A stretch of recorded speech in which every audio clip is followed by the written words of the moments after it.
Hello there folks, I've got a bit of a new setting for you today. It's the same Emperor Lake but a slightly adjacent view of it. In a world of attention, it's absolutely crucial that we remember who we are before the noise. And in preparing my tripod and everything, I was just reminded of an interview that I watched a long time ago, and it was a very famous British comedian who passed away in the mid-2010s, I think, and she was called Victoria Wood, and incredibly famous, and she did films and television series and sketches, all this kind of stuff. And she was being interviewed by an Australian called 𝐘𝐨𝐲𝐿, and he actually settled in the UK. And one part of the interview, she was saying that the thing that troubled her most in the modern world, and this is, we're talking at least 10 or 15 years ago, this interview was noise. That you couldn't go into a shop, so it's all amplified now. You go into a shop and you just want to buy, you want to buy some fruit and some milk, and you've got gangster rap playing in the the co-op radio station, and it feels like an onslaught. And so many people, more and more people are going online, and everybody is shouting, everybody is scrambling to get everybody's attention. So it can be incredibly stressful. And I honestly, I'm not the only one saying this, our bodies just aren't built for this level of sensory attack and stimulation. We're just not. So when I come out to these beautiful spots, and I struggle, really struggle with doing this, but I try more and more to not look at my phone, to not race, to not rush, to breathe it all in, steady the pace. And we're terrified of this idea of slowing down. It feels almost like a modern cardinal sin to even suggest that we stop, that we pause, to stop and smell the roses. It feels verboten to even suggest it. But I think it's more important now than ever to not see silence as emptiness, to not see silence as the void. It's what Nietzsche said, isn't it? If you stare into the abyss for long enough, the abyss will stare back to you. We've got all of these doom-mongering ideas in our brains. And it's why I say that we have to remember who we are, not just in character, in principle, how we actually move in the world, but also to remember that it's your life. And I've had a handful of YouTube suggestions. I get all different kinds of YouTube suggestions for different interviews, and there'll be bits of classical music thrown in there. I watch a lot of different stuff on my YouTube channel, on my account rather. And I've had a handful of videos that have been based on the work of people like Carl Jung and Alan Watts, and the spiritual teachers, and a lot of them are talking about this same subject of stop comparing yourself.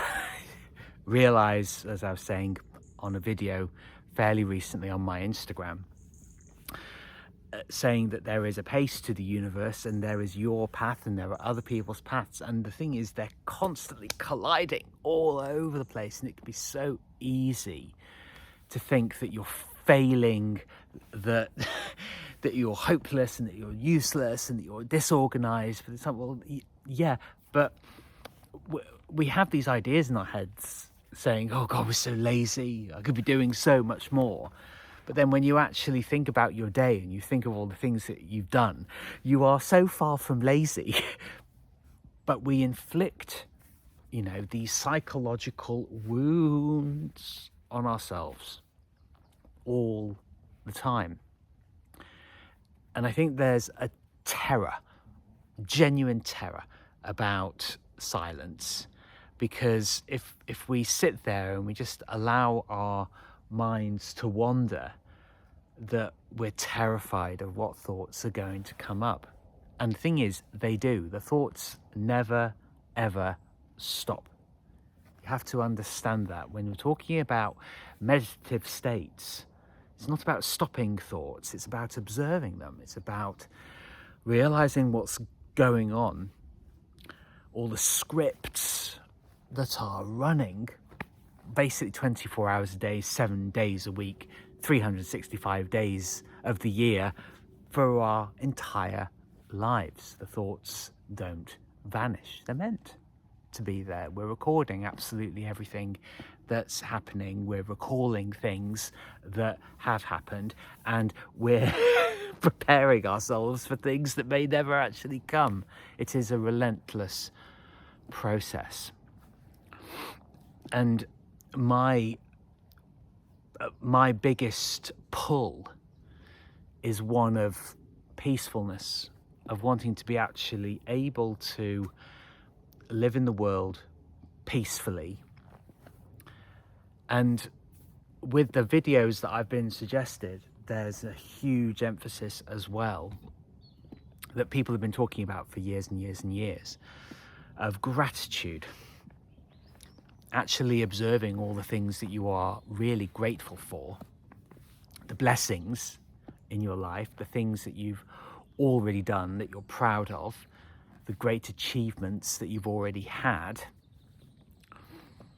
And there are times where I feel like I haven't got a single flying fucking clue what I'm doing. There really are those times. But then I think, no, this is all part of the path. I'm just dealing with, and the perfectionist in me just squirms, but I'm just dealing with some messiness at the moment. And it's okay. It's okay. Whatever is happening, we have to remember where our power resides.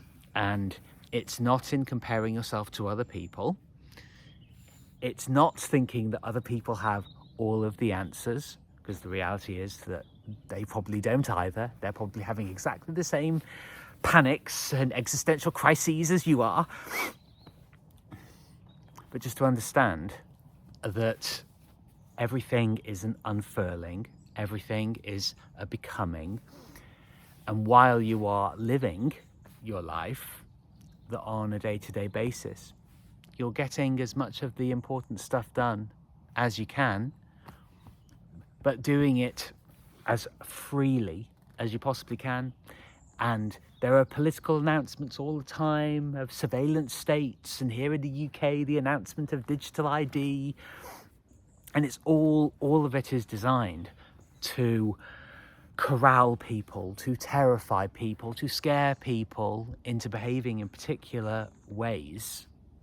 But that's where you decide what matters to you, what you say yes to, and what you say no to. And there are plenty of things to reject, but there are plenty of things to embrace.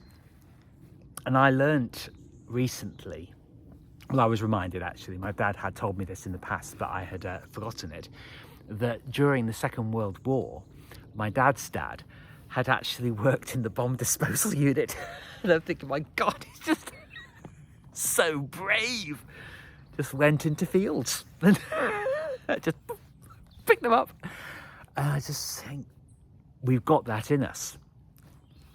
And it's not that we've actually lost these things, but we have to remind ourselves that we have the capacity to do brave and adventurous and bold things, and then to actually go out and do them. And I'm not suggesting that you go out and try and find, landmines in fields, Not suggesting that, disclaimer, but remember that in those moments of feeling useless and hopeless and desperate for things to move faster, understand that there is a pace to your path,